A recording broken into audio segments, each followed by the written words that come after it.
नमस्कार, न्यूज के इकलौते फैमिली शो न्यूज की पाठशाला में आप सभी का बहुत स्वागत। मैं हूं सुशांत सिन्हा। ये वो पाठशाला जहां सबकी क्लास लगती है और सबसे पहले आपको बता देता हूं कि आज पाठशाला में कौन कौन सी क्लास लगने वाली है। 2023 खत्म होने के पहले कैसे दो बड़ी खबरें आई हैं और पीएम मोदी का दुनिया में डंका बज रहा है, आज इसके बारे में आपको बताऊंगा। कतर में भारतीयों की फांसी आखिर मोदी ने कैसे रुकवाई, आज इसके बारे में पूरी डिटेल दूंगा। इतना ही नहीं, आतंकी हाफिज सईद को भारत लाएंगे क्या मोदी और 26/11 का हिसाब होगा। फिर बात होगी कांग्रेस ने आरएसएस के किले में घुसकर 2024 का चुनावी बिगुल क्यों बजाया। मोदी का विजय रथ रोकने के लिए अब राहुल आरएसएस पर हमले करेंगे क्या। इंडी में क्या खेला होगा, नीतीश कुमार फिर मोदी के साथ आने वाले हैं क्या, आज इसका चैप्टर भी है। और साथ ही बात यह कि ईडी की चार्जशीट में रॉबर्ट वाड्रा के बाद अब प्रियंका वाड्रा का नाम क्यों आया। फिर बात होगी राम मंदिर की। हमने आपसे वादा किया है कि लगातार हम राम मंदिर पर आपको हर जानकारी देंगे। प्राण प्रतिष्ठा के दिन मोदी के अलावा वो 4 लोग और कौन होंगे जो गर्भगृह में मौजूद रह पाएंगे, सिर्फ 4 लोग और, उनके बारे में आपको बताऊंगा। राम मंदिर के लिए भिखारियों ने दान में कैसे लाखों रुपए दे दिए हैं। राम मंदिर पर सबसे नई खबरें और सबसे नई तस्वीरों का चैप्टर लेकर आया हूं। फिर बात होगी क्रिकेटर ऋषभ पंत को किसने 1.5 करोड़ का चूना लगा दिया। और आखिर में किस्सा सुना जब अपमान का सबसे अनोखा बदला लिया था रतन टाटा ने। लेकिन सबसे पहले दिन भर की बड़ी खबरों का रिवीजन, उसके बाद पहला चैप्टर।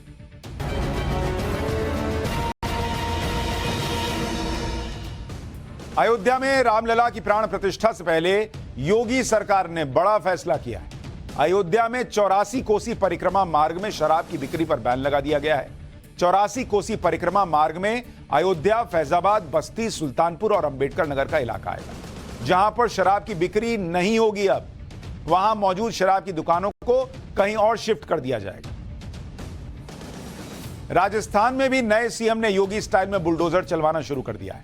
जयपुर में सुखदेव सिंह गोगामेडी हत्याकांड के शूटर आरोपी रोहित राठौड़ के मकान के अवैध निर्माण पर बुलडोजर चल गया।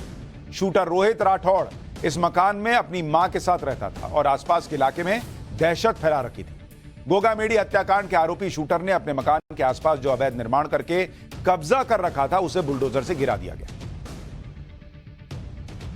प्रयागराज के उमेश पाल हत्याकांड में फरार आरोपी गुड्डू मुस्लिम के बाद अब दूसरे आरोपी अरमान की संपत्ति को भी पुलिस ने कुर्क कर लिया है। अरमान का घर प्रयागराज के सिविल लाइंस इलाके में है। उमेश पाल की हत्या के बाद से ही अरमान फरार चल रहा है। उसके सिर पर पुलिस ने 5 लाख रुपए का इनाम रखा है। उमेश पाल की हत्या के दिन गुड्डू मुस्लिम को बाइक पर बिठाकर घटना वाली जगह तक अरमान ही लेकर गया था। क्रिकेटर अंबाती रायडू आंध्र प्रदेश की वाईएसआर कांग्रेस पार्टी में शामिल हो गए। रायडू को आंध्र प्रदेश के सीएम और वाईएसआर कांग्रेस के चीफ जगन मोहन रेड्डी ने पार्टी ज्वाइन करवाई। अंबाती रायडू भारतीय टीम के लिए भी खेल चुके हैं और वो आईपीएल में धोनी की टीम चेन्नई सुपर किंग्स के लिए खेलते रहे।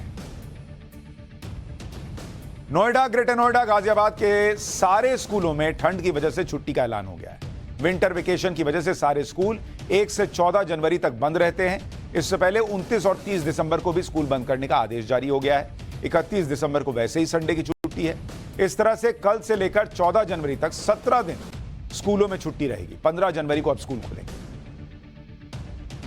दक्षिण अफ्रीका दौरे पर गई टीम इंडिया को पहले टेस्ट में करारी हार मिली। 2 टेस्ट मैचों की सीरीज के पहले मैच में दक्षिण अफ्रीका ने भारत को 1 पारी और 32 रन से हरा दिया। टेस्ट मैच के तीसरे ही दिन टीम इंडिया दूसरी पारी में 131 रन बनाकर आउट हो गई।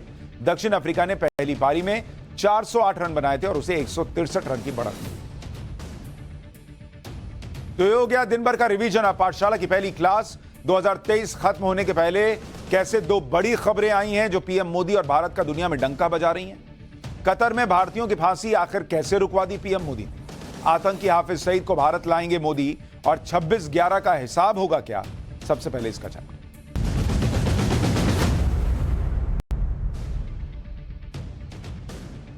आज कतर से गुड न्यूज आई है। यह ऐसी गुड न्यूज है जिसे सुनकर वो एजेंडाधारी सदमे में चले गए होंगे जो कहते थे कि नरेंद्र मोदी की विदेश नीति में दम है तो वो कतर में फांसी की सजा पाए भारतीयों को फांसी के फंदे से बचा कर दिखाए।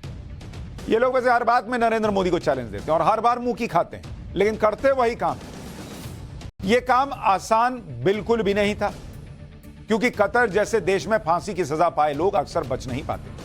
उन्हें मौत के मुंह से बचाना बहुत मुश्किल और करीब करीब नामुमकिन होता है। लेकिन नरेंद्र मोदी हैं तो कुछ भी मुमकिन है। नरेंद्र मोदी की गारंटी सिर्फ भारत में नहीं चलती, ऐसा लगता है कि अब विदेशों में भी चल रही है। जो कोई नहीं सोच सकता था वो हो रहा है, वो नरेंद्र मोदी ने करके दिखा दिया। कतर में जिन भारतीयों को फांसी की सजा सुनाई गई थी, उन्हें फांसी के फंदे से नरेंद्र मोदी ने बचाकर पूरी दुनिया को दिखा दिया। अक्टूबर में कतर में जब 8 भारतीय पूर्व नौसैनिकों को फांसी की सजा सुनाई गई तो विपक्ष ने पीएम मोदी को घेर लिया। पीएम मोदी पर सवाल उठाए थे कि वो 8 भारतीयों को बचाने के लिए कुछ नहीं कर रहे। आप देखिए कि किस तरह से पीएम मोदी पर निशाना साधा गया था। विदेश में जो ये भारतीय थे, इनको लेकर विपक्ष ने क्या नहीं कहा कि 8 भारतीयों को फांसी का फैसला आया और मोदी सरकार तो सो रही है। पीएम इस्लामिक देशों से अच्छे संबंध की शेखी बगाड़ते हैं, पूर्व भारतीय नौसैनिकों को फांसी, सरकार इसको लेकर गंभीर नहीं है, ऐसे आरोप लगाए थे विपक्ष ने। विपक्ष ने और भी बातें कही थी जो आगे बताऊंगा, जिसके जरिए यह साबित करने की कोशिश की गई थी कि बीजेपी पीएम मोदी को वर्ल्ड लीडर बताती तो है, जबकि कतर में 8 भारतीयों को फांसी की सजा सुना दी गई और मोदी कुछ कर नहीं पाए। यह विपक्ष का माहौल था। उनको 8 भारतीयों की फांसी से मतलब नहीं था, उनको यहां भी एजेंडा मिल गया था कि कैसे मोदी को नीचा दिखा। तो जिन जिन नेताओं ने पीएम मोदी और भारत की डिप्लोमेसी पर सवाल उठाए थे, उन सबको आज जवाब मिला है। भारत की बड़ी डिप्लोमेटिक जीत हुई है। विपक्ष के 100 सवालों का एक जवाब आया और वो जवाब यह है कि पीएम मोदी की डिप्लोमेसी से 8 भारतीयों की जान बच गई है। कतर में 8 पूर्व भारतीय नौसैनिकों को जो फांसी की सजा मिली थी, अब वो फांसी नहीं होने वाली। फांसी की जगह अब जेल में सजा काटेंगे ये 8 भारतीय पूर्व नौसैनिक, यानी फांसी की सजा रुक गई और उनकी सजा को घटा दिया गया है। यह अपने आप में सोचिए कितनी बड़ी और अहम बात है। यह भारत की साख, भारत का दम। विपक्ष के सवालों पर पीएम मोदी ने उस वक्त कोई जवाब नहीं दिया। वो अपना काम करते रहे जैसा वो हर बार करते हैं कि बोलने दो इन लोगों को, जब होगा तब तो जवाब मिल ही जाएगा। तो अब जवाब मिल गया। कतर में 8 भारतीयों को बचाने की कोशिशें जारी थी, जिसका नतीजा अब सामने आ गया है। और हमने आज से 2 महीने पहले आपको बताया था पाठशाला में कि निराश होने की जरूरत नहीं है। जो भारत किसी देश के सामने नहीं झुका, वो अपने नागरिकों को ऐसे अकेले छोड़ देगा बॉस। यहां युद्ध बीच में रुकवा के लोग, नरेंद्र मोदी अपने लोगों को निकाल लेते हैं, वहां कतर में 8 भारतीयों को मरने छोड़ देंगे कि जाओ मार दो इनको। हमने आपको तभी बताया था कि भारत में विपक्ष और एजेंडाधारी माने या न माने, लेकिन नरेंद्र मोदी को इस वक्त दुनिया में बॉस ऐसे ही नहीं बुलाया जा रहा। और इसका मतलब यह है कि भारतीयों को वहां से नरेंद्र मोदी बचाएंगे। तो पहला काम तो हो गया, फांसी की सजा रुक गई है। पाठशाला में हमने आपको क्या बताया था, एक बार याद कीजिए। नरेंद्र मोदी के विरोधियों को पिछले 24 घंटे में एक नया मसाला मिल गया है। जो देश के लिए चिंता का विषय है, वो मोदी विरोधियों के लिए मसाले से ज्यादा कुछ नहीं, क्योंकि उनको मोदी विरोध के अलावा तो कुछ दिखता नहीं। और वो इसी से अपने मोदी विरोध के एजेंडे को बढ़ाने में जुट गए। ये लोग कतर में फंसे 8 भारतीयों के मामले को जोर शोर से उठा रहे हैं, जिन भारतीयों को कतर में मौत की सजा सुनाई गई। भारत ने अपने नागरिकों को छुड़ाने के लिए क्या किया और आगे इन भारतीयों को बचाने के लिए भारत क्या क्या कर सकता है, ये सब छोड़कर मोदी विरोधी इस बात में लगे हैं कि कैसे इस मामले में नरेंद्र मोदी को कमजोर दिखा दें और बता दें कि इनसे नहीं हो पाएगा, मोदी है तो मुमकिन है, इस नारे को किसी तरह खारिज करवा दें। मतलब अपने लोगों की, अपने भारतीयों की जान पर बनी हुई है।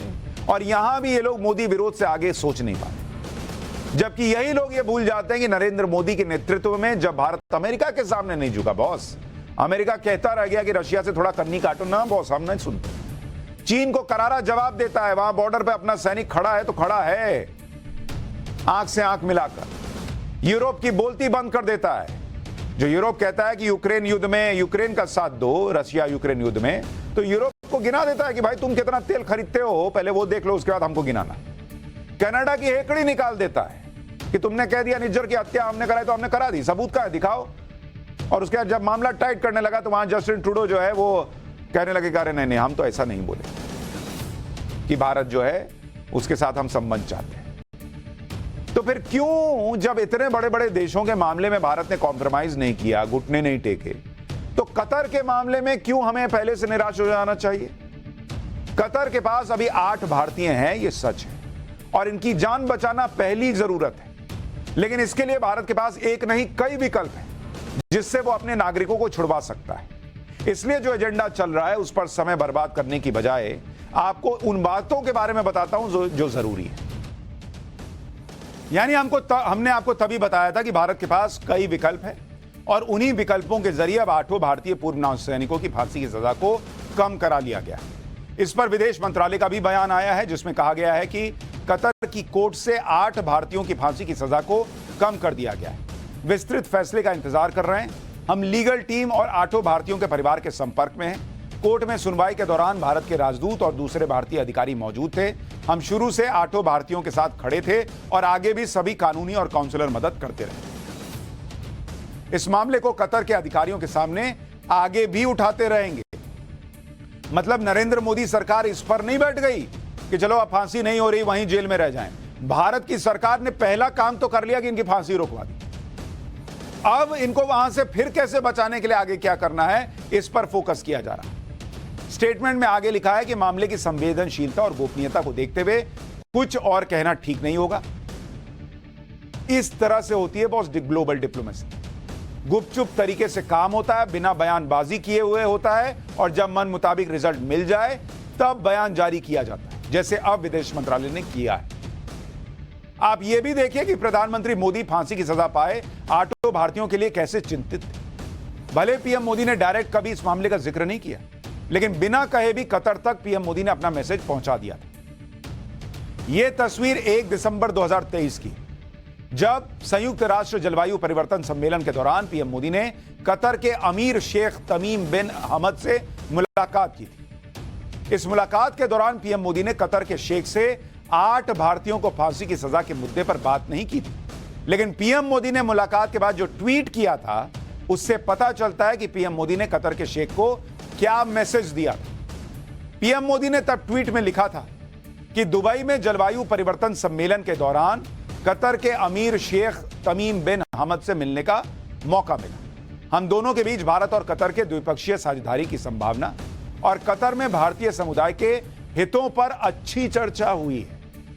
पीएम मोदी और कतर के अमीर शेख हमद की मुलाकात के 2 दिन बाद ही यानी 3 दिसंबर को कतर में भारत के राजदूत ने 8 पूर्व नौसैनिकों से मुलाकात भी की थी और उन्हें तभी भरोसा दिला दिया था कि जल्दी कोई बड़ा फैसला हो सकता है। और आपने ट्वीट की आखिरी लाइन पढ़ी ना कि भारतीयों के हितों पर बात की, तो वो भी तो 8 भारतीय ही हैं और कैसे दोनों देश अच्छा कर सकते हैं आगे चलकर अपना रिश्ता और बाकी चीजें, उस पर बात की। तो वहीं मैसेज चला गया था।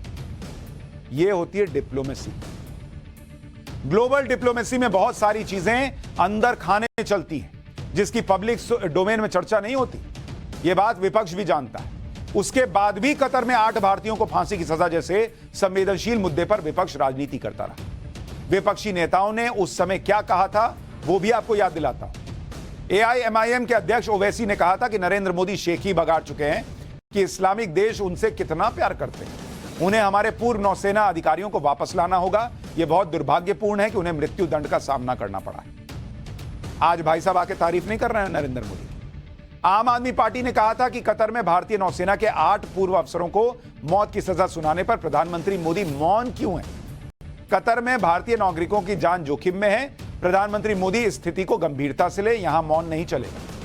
यह भाई साहब खुद अभी विपश्यना में मौन है और अब जब मोदी का काम बोल रहा है तो आके कुछ बोलेंगे नहीं। है कांग्रेस नेता मनीष तिवारी ने कहा था कि विदेश मंत्रालय और विदेश मंत्री ने न तो पूर्व नौसैनिकों के परिजनों की बात को गंभीरता से लिया और ना ही एक्स सर्विसमैन की बातों को गंभीरता से लिया। तो बिना गंभीरता से लिए हुए ये हो गया। ये बातें आपको इसलिए याद दिला रहा हूं कि आपको याद आए और समझ में आए कि कैसे विपक्ष देश को त्याग चुका है। एक तरीके से लगता है देश के मुद्दों को किनारे कर चुका है नरेंद्र मोदी के विरोध के नाम। उनको बस नरेंद्र मोदी को घेरना है, कैसे ये आदमी फंस जाए। खैर, विपक्ष हर बात को मुद्दा बनाता है, ये अलग बात है कि वो मुद्दे जनता के सामने टिक नहीं पाते। कतर में जिन भारतीयों को फांसी की सजा सुनाई गई थी अब राहत मिल गई है। वो कौन लोग हैं? Captain Navdev Singh Gill, captain Virendra Kumar Verma, captain Saurabh Vashisht को भी राहत मिल गई, commander Amit Nagpal, commander Purnendu Tiwari, commander Sugunakar Pakala, commander Sanjeev Gupta, sailor Ragesh Gopa Kumar. ये सभी लोग इंडियन नेवी में कई अहम जिम्मेदारियां संभाल चुके हैं और सम्मानित लोग हैं। इनमें कमांडर पूर्णेंदु तिवारी को कई अवार्ड भी मिल चुके हैं। रिटायर्ड कमांडर पूर्णेंदु तिवारी को साल 2019 में प्रवासी भारतीय सम्मान से भी नवाजा गया। यह सम्मान विदेश में रहने वाले भारतीयों को दिया जाने वाला सर्वोच्च सम्मान। इस तस्वीर में प्रवासी भारतीय सम्मान के साथ कमांडर पूर्णेंदु तिवारी नजर आते हैं, जो भारतीय नौसेना में कई जहाजों की कमान संभाल चुके हैं। फांसी की सजा कम होने के बाद ग्वालियर में रिटायर्ड कमांडर पूर्णेंदु तिवारी के रिश्तेदार भावुक हो गए।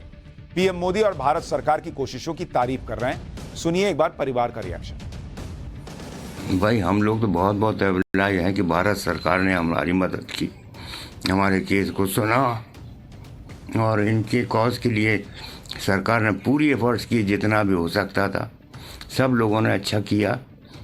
और उसके बाद हमें तो ये लग रहा है कि इनकी एफर्ट से ये सज़ा माफ़ हुई, गवर्नमेंट की वजह से ही। भारत सरकार की सहायता के बिना ये काम हो ही नहीं सकता था संभव। देख रहे हैं परिवार वाले बोलते बोलते भावुक हो जा रहे हैं। उनको भी समझ में आ रहा है कि ऐसा नहीं कि कोर्ट में चले गए, अपील कर दी तो हो गया। ये बैकडोर से पीछे पीछे डिप्लोमेसी हुई है, उसका नतीजा है कि यह फांसी रुकी है। इन 8 भारतीय पूर्व नौसैनिकों को कतर में फांसी की सजा क्यों और किस आरोप में सुनाई गई थी, वो भी आपको बता देता हूं। 26 अक्टूबर को कतर में 8 भारतीयों को फांसी की सजा सुनाई गई थी। ये सभी 8 लोग पहले इंडियन नेवी में काम करते थे। सभी को कतर में इजरायल के लिए जासूसी के आरोप में सजा सुनाई गई। 8 भारतीयों पर लगे आरोपों को अभी तक सार्वजनिक नहीं किया गया।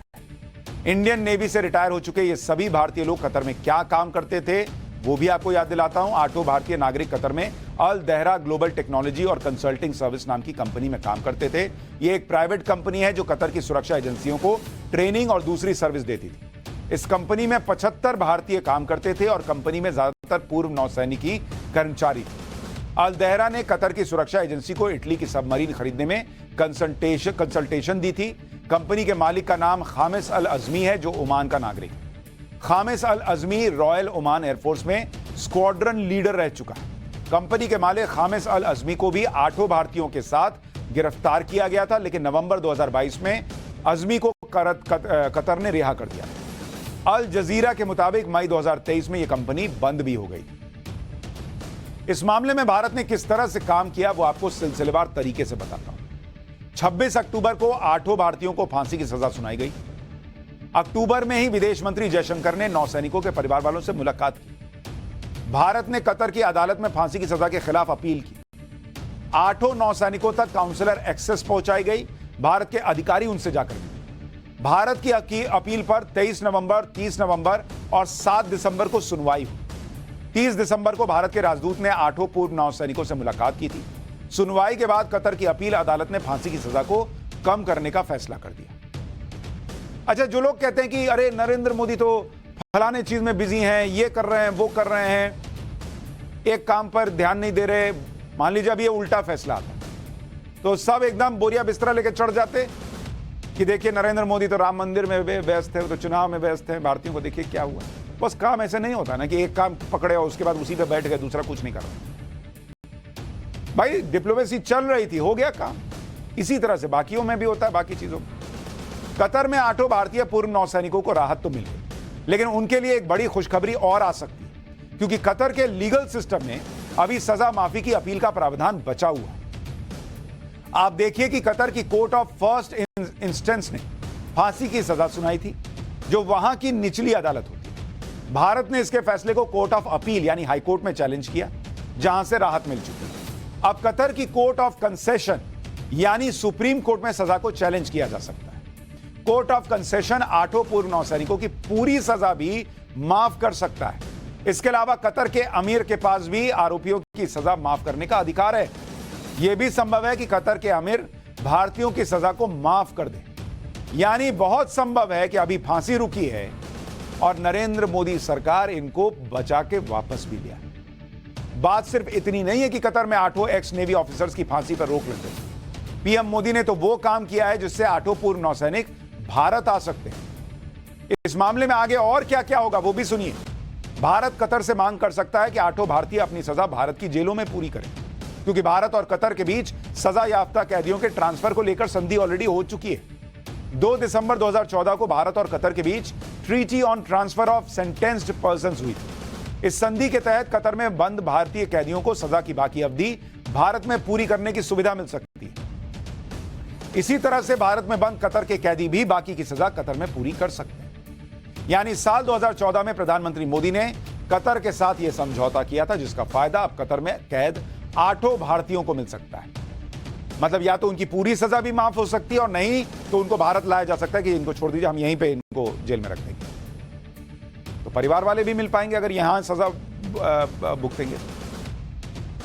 भारत की कूटनीति और बढ़ती ग्लोबल साख का असर देखिए कि एक तरफ विदेश में देश के नागरिकों को बचाया जा रहा है, दूसरी तरफ देश के दुश्मनों पर नकेल कसी जा रही है। विदेश मंत्रालय का आधिकारिक अनुरोध मिला है जिसमें कहा गया है कि आतंकी हाफिज सईद के प्रत्यर्पण के लिए कानूनी प्रक्रिया शुरू की जाए।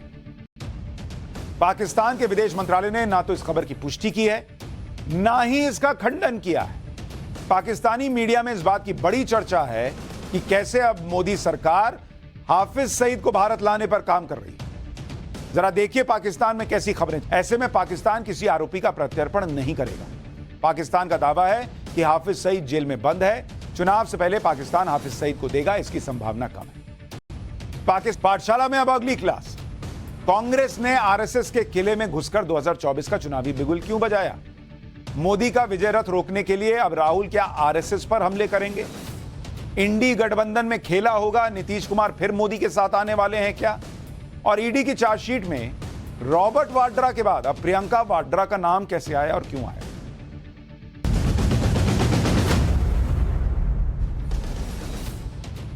2024 के चुनाव के लिए सब अपनी अपनी तैयारी कर रहे हैं। कांग्रेस ने भी 2024 के अपने इलेक्शन कैंपेन की शुरुआत कर दी और इलेक्शन कैंपेन की शुरुआत के लिए जिस लोकेशन को कांग्रेस ने सेलेक्ट किया वो भी बहुत दिलचस्प है। आज नागपुर में कांग्रेस की बड़ी रैली हुई।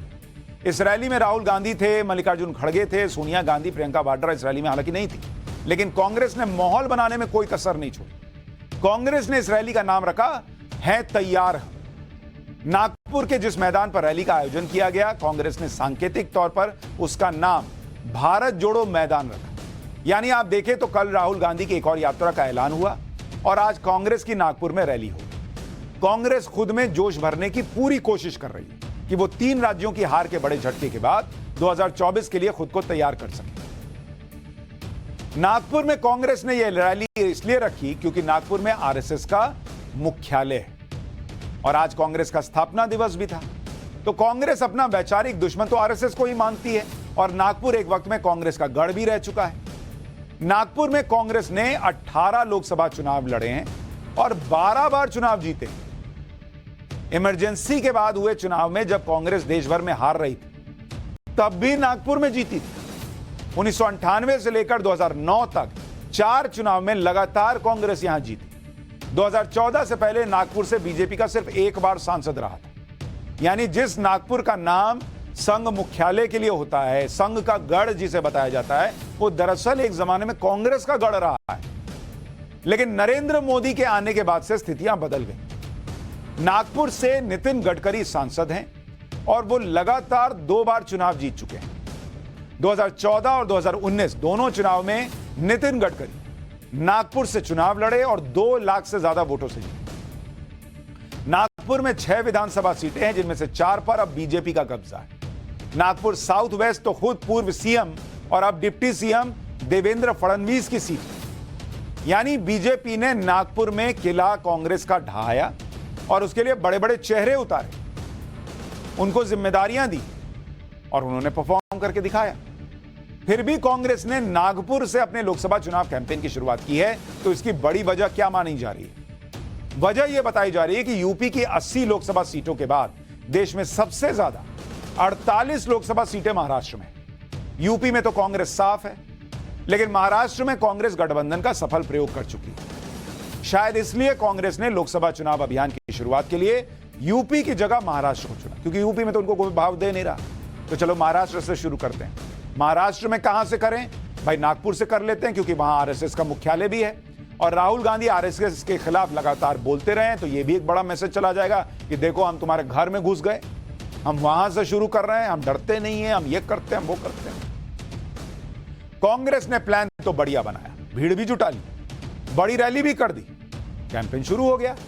लेकिन यहां फिर वही बात आ जाती है जो बात ममता बनर्जी जैसी नेता कहती रहती हैं, आम आदमी पार्टी के नेता कहते रहते हैं कि राहुल गांधी नरेंद्र मोदी की सबसे बड़ी टीआरपी है। कांग्रेस ने पैसा खूब खर्च किया, भीड़ भी खूब जुटाई, माहौल खूब बनाया, लेकिन मंच पर राहुल गांधी आए और बोलना शुरू किया तो सब पे फिर गया पानी, सारी कसरत धरी की धरी रह गई। क्योंकि राहुल गांधी ने यहां भी कुछ ऐसा बोलना शुरू किया कि सब वायरल हो रहा है। जैसे राहुल गांधी नागपुर की रैली में एक बीजेपी सांसद की कहानी सुनाने लगे, ऐसी बातें करने लगे जो बातें किसी के पल्ले ही नहीं पड़ी कि राहुल गांधी कहना क्या चाहते हो भाई। आप भी सुनिए और समझिए कि राहुल गांधी क्या कहना चाहते हैं। बीजेपी सांसद ने राहुल गांधी से क्या कहा था, आपको समझ में आ जाए तो बढ़िया बात है। राहुल जी, बीजेपी में रहकर सहा नहीं जाता। मैं हूं बीजेपी में, मगर दिल मेरा कांग्रेस में है।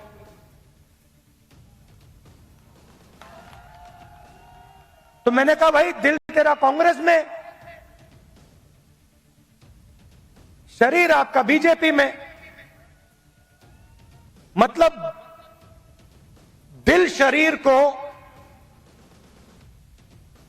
कांग्रेस में लाने से डर रहा है, यही हो सकता है। मैंने कहा मन क्यों नहीं बनता वहां? आप एमपी हो, आप मुझे हिंट दे रहे हो, मन क्यों नहीं बनता?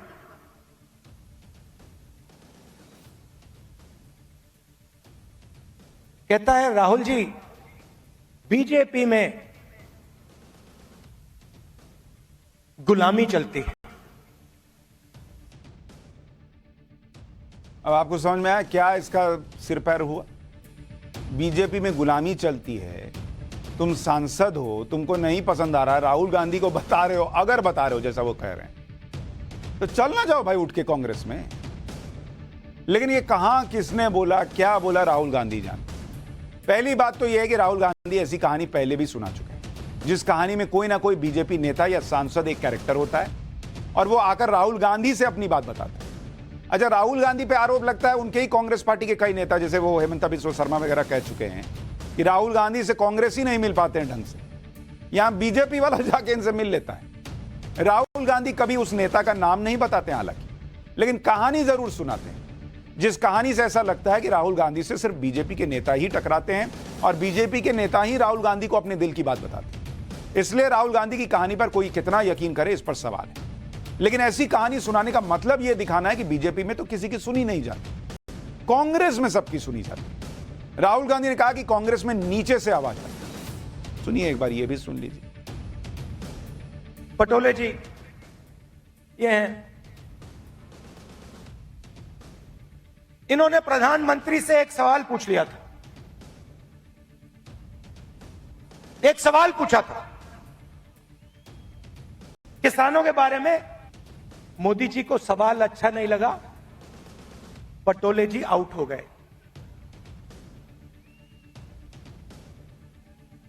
तो उनकी विचारधारा राजाओं की विचारधारा है। कांग्रेस पार्टी में आवाज नीचे से आती है। हमारा छोटा सा छोटा कार्यकर्ता हमारे किसी भी नेता को टोक सकता है, सही है ना? बड़े से बड़े नेता तो मिल नहीं पा रहा इनसे, छोटे से छोटे कार्यकर्ता टोक दे रहा है, आवाज नीचे से आती। राहुल गांधी ने भी दावा किया, यह भी दावा किया कि उनकी पार्टी में तो इतनी डेमोक्रेसी है, इतना लोकतंत्र है कि कांग्रेसी कार्यकर्ता राहुल गांधी तक को टोक देते। भाई अब कांग्रेस कार्यकर्ता राहुल गांधी को टोकते हैं या नहीं, इसका सच तो राहुल गांधी ही जाने। जो सच सार्वजनिक जीवन में सब लोगों को पता है वो यही है कि राहुल गांधी किसी की सुनते नहीं है, फिर वो चाहे कांग्रेस का कितना ही बड़ा नेता क्यों। कांग्रेस छोड़ने वाले नेताओं में ज्यादातर की शिकायत ही यही रही है कि राहुल गांधी उन्हें सम्मान नहीं देते, उनकी बातें नहीं सुनते। जैसे गुलाम नबी आजाद ने बताया था कि उन्होंने राहुल गांधी की वजह से ही कांग्रेस पार्टी छोड़ी। गुलाम नबी आजाद ने यह भी आरोप लगाया था कि राहुल गांधी पार्टी में अपनी मर्जी चलाते हैं, मतलब किसी की सुनते नहीं। गुलाम नबी आजाद कह चुके हैं कि राहुल गांधी पार्टी के वरिष्ठ नेताओं से मिलते तक नहीं। 9 साल तो उनकी अनदेखी होती रही। गुलाम नबी आजाद ने यह भी कहा कि राहुल गांधी ना मिलते हैं ना सुनते हैं, लेकिन राहुल गांधी मंच पे कह रहे हैं कि अरे हम तो सबकी। ऐसे नेताओं की लिस्ट लंबी है जो राहुल गांधी से नाराज होकर कांग्रेस छोड़ चुके हैं, लेकिन कहने में क्या जाता है। कहिए, कांग्रेस की इतनी बड़ी रैली हुई, लेकिन ना उसमें सोनिया गांधी थी ना प्रियंका वाड्रा। ऐसा कहा जा रहा है कि सोनिया गांधी और प्रियंका वाड्रा दोनों को इस रैली में आना था, लेकिन एंड टाइम पर इसे कैंसिल किया। क्या इसकी वजह ये तो नहीं कि आज ही यह खबर आई कि आर्म्स डील के एक केस में ईडी की चार्जशीट में प्रियंका वाड्रा का नाम का जिक्र हुआ है। दरअसल आर्म्स डीलर संजय भंडारी के खिलाफ चल रही मनी लॉन्ड्रिंग के मामले में ईडी ने एक चार्जशीट दाखिल की। इसी चार्जशीट में रॉबर्ट वाड्रा का नाम का जिक्र है और इसी चार्जशीट में पहली बार प्रियंका वाड्रा के नाम का भी जिक्र किया गया है। आर्म्स डीलर संजय भंडारी से जुड़े इस केस में ईडी रॉबर्ट वाड्रा से पूछताछ कर सकती है। इसके लिए ईडी रॉबर्ट वाड्रा को समन भेज सकती है, कहा जा रहा है। इसमें रॉबर्ट वाड्रा के करीबी सीसी थम्पी, एक ब्रिटिश नागरिक सुमित चड्डा और संजय भंडारी का नाम है। सीसी थम्पी एक एनआरआई है और उनका कारोबार दुबई में भी फैला है। सूत्रों के मुताबिक ईडी सुमित चड्डा और सीसी थम्पी के साथ रॉबर्ट वाड्रा के कनेक्शन और उनके बीच में हुई मनी ट्रेल की जांच कर रही है। ईडी के मुताबिक सीसी थम्पी और रॉबर्ट वाड्रा ने न सिर्फ फरीदाबाद में जमीन खरीदी, बल्कि दोनों के बीच फाइनेंशियल ट्रांजैक्शन भी हुआ है।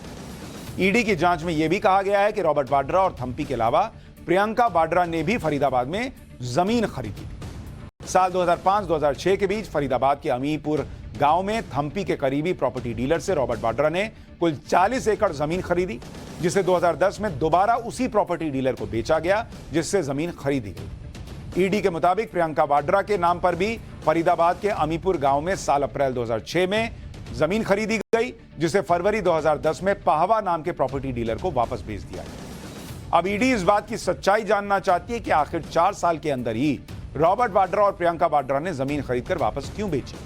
ईडी ने कहा कि वो रॉबर्ट वाड्रा और प्रियंका वाड्रा की तरफ से खरीदी गई जमीन की जांच कर रहे हैं।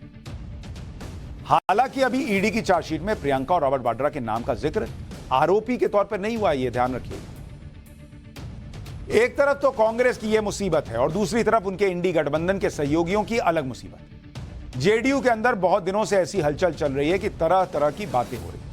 इसके बारे में हमने कल आपको बताया भी था। जेडीयू की राजनीति का इस वक्त सेंटर दिल्ली शिफ्ट हो चुका है, जहां जेडीयू की राष्ट्रीय कार्यकारिणी की बैठक शुक्रवार को होने वाली है। वैसे तो आज दिल्ली आने से पहले नीतीश कुमार ने जेडीयू की मीटिंग को नॉर्मल मीटिंग बताया, कहा कि सब सामान्य चल रहा है, सब सवालों से पल्ला झाड़ के चल दिए।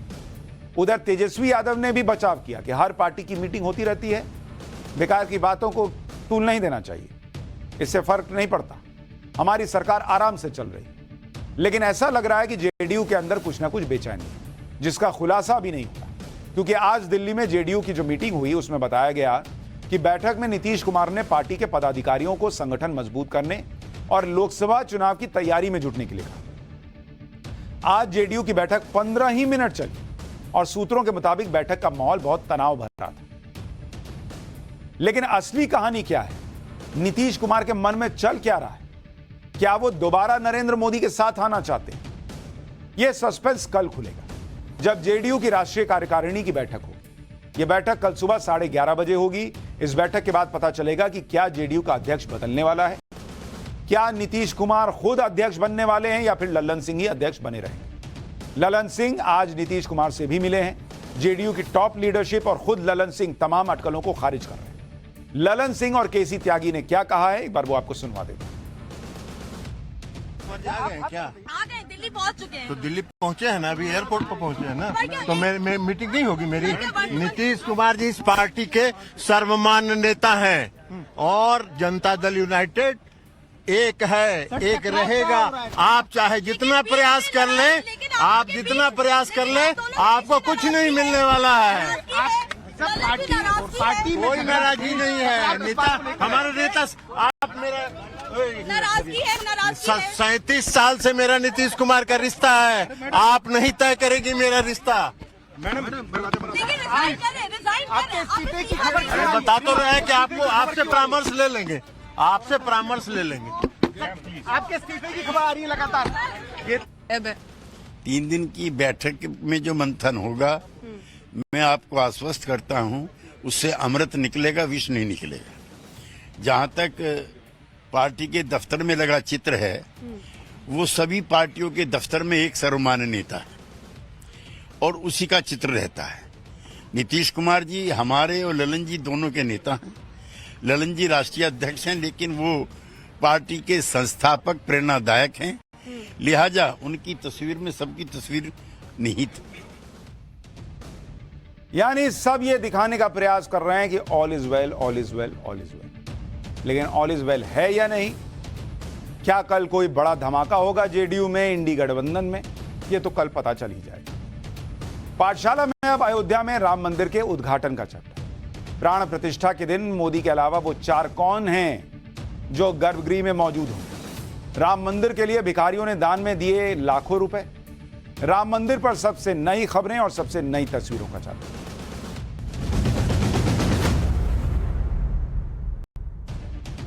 अयोध्या में राम मंदिर को लेकर श्रद्धालुओं का उत्साह लगातार बढ़ता जा रहा है।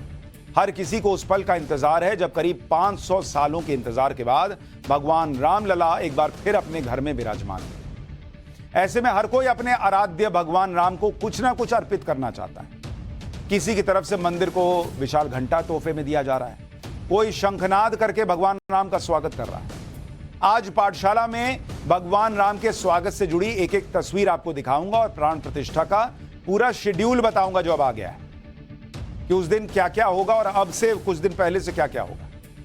सबसे पहले आपको नेपाल में भगवान राम के ससुराल से अयोध्या के लिए निकली कलश यात्रा की तस्वीरें दिखाता हूं। भक्ति भावना अभी दिख रही है, वो 22 जनवरी के एक हफ्ते पहले अपने चरम पर होगी, क्योंकि अयोध्या में रामलला की प्राण प्रतिष्ठा का कार्यक्रम 7 दिन पहले ही शुरू हो जाएगा। अब आपको उसकी डिटेल बताता हूं डेट वाइज। 16 जनवरी सरयू के तट पर दशविधि स्नान और विष्णु पूजन और गोदान का कार्यक्रम होगा। 17 जनवरी के दिन रामलला की मूर्ति के साथ अयोध्या में शोभा यात्रा निकाली जाएगी। श्रद्धालु कलश में सरयू के जल को लेकर मंदिर पहुंचेंगे।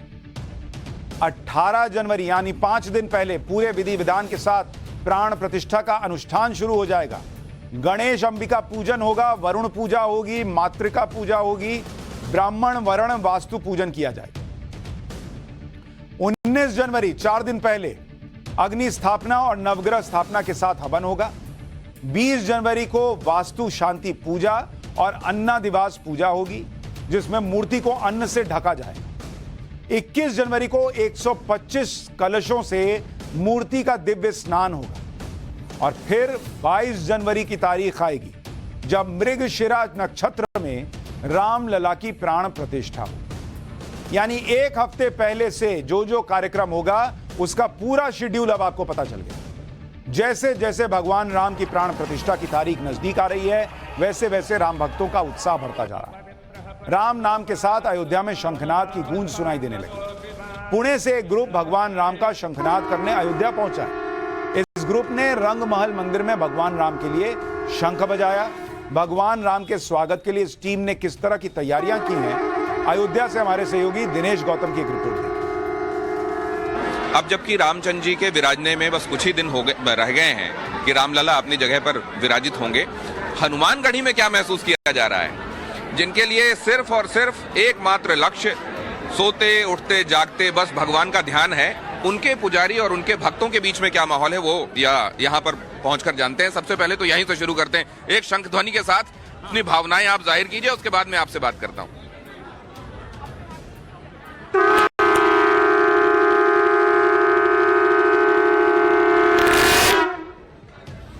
तो ये संवेद स्वर में जब पाठ होता है उसका अलग आनंद होता है, और ये संवेद शंखोच्चार हो रहा है, इसका तो और भी अधिक आनंद है। जरा बताएंगे कि कैसे आपके ये बात मस्तिष्क में आई कि ऐसा कुछ किया जाना चाहिए, और विष्णुनाद इसका मतलब समझाएंगे? हाँ, मेरा नाम अनय अष्टपुत्रे, मैं पुणे महाराष्ट्र से आया हूँ। ये मेरे सारे सहकारी हैं। हमारा पुणे में विष्णुनाद नाम से शंख पथक है। हम जगह जगह पे जाके शंख का प्रचार और प्रसार करने की कोशिश कर। पूरा देश उस वक्त का इंतजार कर रहा है जब 22 जनवरी को रामलला अयोध्या में बन रहे भव्य राम मंदिर में विराजमान।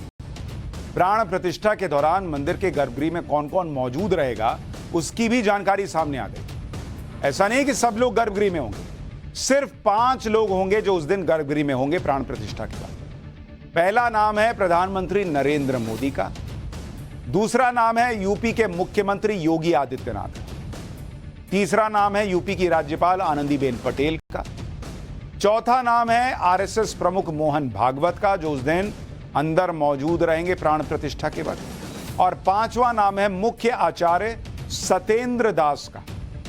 इसके अलावा प्राण प्रतिष्ठा करने वाली 3 टीमें भी गर्भगृह में मौजूद रहेंगी और मंत्रोच्चार के लिए कांची काम कोटि के शंकराचार्य समेत 21 विद्वान भी मौजूद रहेंगे। लेकिन जो 5 बड़े नाम हैं वो ये हैं।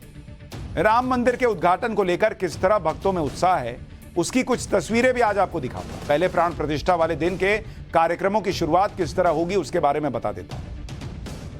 जिस दिन 22 तारीख को प्राण प्रतिष्ठा होने वाली उस दिन सबसे पहले रामलला की मूर्ति का श्रृंगार किया जाएगा। श्रृंगार के बाद सबसे पहले रामलला को आईने में उनकी सूरत दिखाई जाएगी। गर्भगृह में पर्दे के अंदर ही श्रृंगार की प्रक्रिया पूरी की जाएगी, मतलब इसको सबको दिखाया नहीं जाएगा।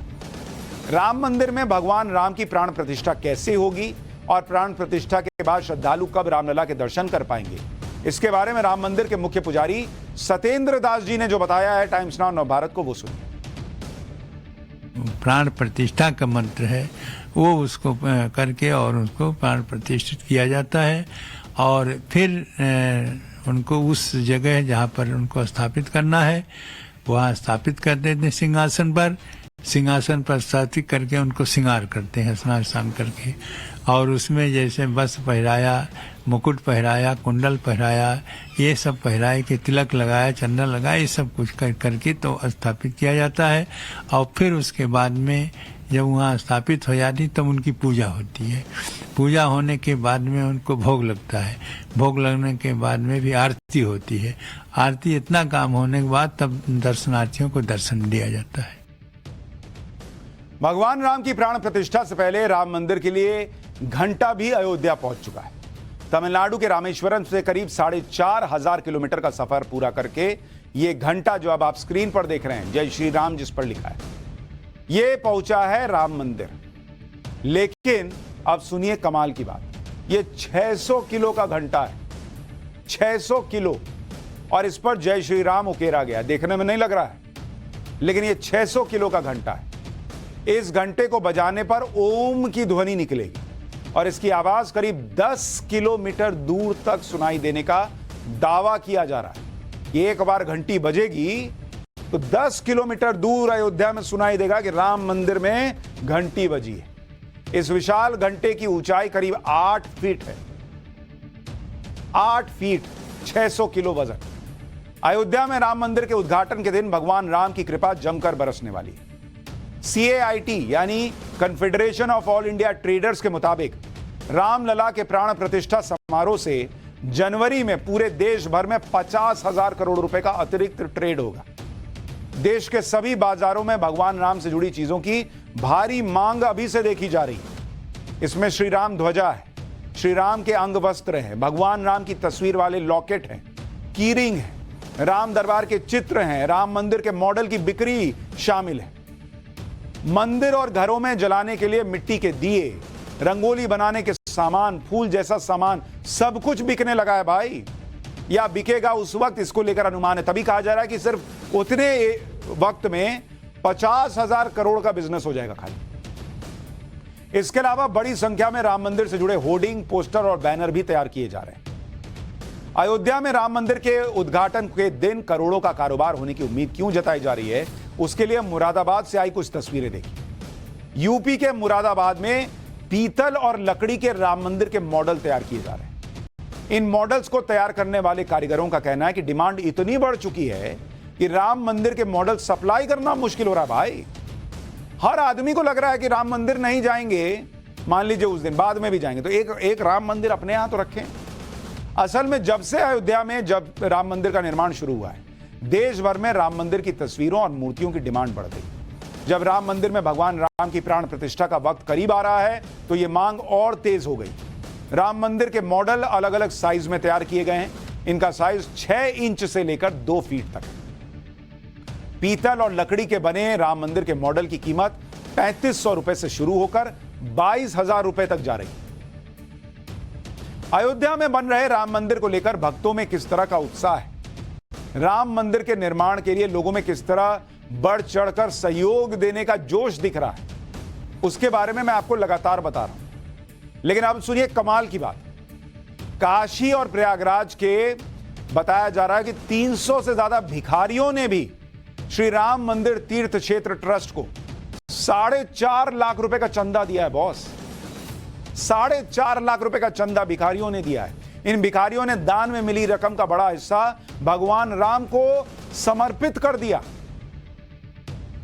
असल में राम मंदिर निर्माण के लिए आरएसएस ने जून 2021 में समर्पण निधि अभियान की शुरुआत की थी। राम मंदिर के निर्माण में सहयोग करने वाले इन भिखारियों को उम्मीद है कि उन्हें भी अयोध्या पहुंचकर रामलला के दर्शन का मौका जरूर मिलेगा। लेकिन आप सेंटीमेंट समझिए बॉस, इस देश के लिए राम क्या है, इस देश के लिए ये राम मंदिर क्या है, इस देश के लिए 22 जनवरी क्या है, विपक्ष को समझ ही में नहीं आ रहा बॉस। जो खुद मांग कर अपना जीवन चला रहा है, जो भीख मांग रहा है, वो भी प्रभु श्री राम के लिए 4 लाख रुपया देने को तैयार है। एक आदमी नहीं भाई, कई भिखारियों ने मिलकर दिया जो उनके पास आया होगा पैसा। और क्या विपक्ष के पास दिल में इतना भी नहीं है इस देश के हिंदुओं को देने के लिए कि छोड़ो थोड़े दिन नरेंद्र मोदी को, चलो हम सब भी चलते हैं, न्योता आया है तो। अयोध्या में सिर्फ भव्य राम मंदिर ही नहीं, अब तो अयोध्या के कण-कण में भगवान राम की झलक दिखाई दे रही है। यह अयोध्या के रेलवे स्टेशन की सबसे लेटेस्ट तस्वीर है। एक दिन पहले ही अयोध्या रेलवे स्टेशन का नाम बदलकर अयोध्या धाम कर दिया गया। इस फैसले की वजह इन तस्वीरों से साफ हो रही है। यह कोई रेलवे स्टेशन नहीं बल्कि अपने आप में एक भव्य मंदिर नजर आ रहा है। 30 दिसंबर को प्रधानमंत्री मोदी अयोध्या जाने भी वाले हैं। इस दौरान पीएम अयोध्या को करोड़ों की सौगात देंगे, एयरपोर्ट का उद्घाटन करेंगे। अयोध्या के इंटरनेशनल एयरपोर्ट को महर्षि वाल्मीकि के नाम पर रखा गया है। पीएम के स्वागत के लिए अयोध्या को फूलों से सजाया जा रहा है। पीएम के दौरे से पहले राम मंदिर निर्माण समिति के चेयरमैन निपेंद्र मिश्रा आज अयोध्या पहुंचे। उन्होंने हनुमानगढ़ी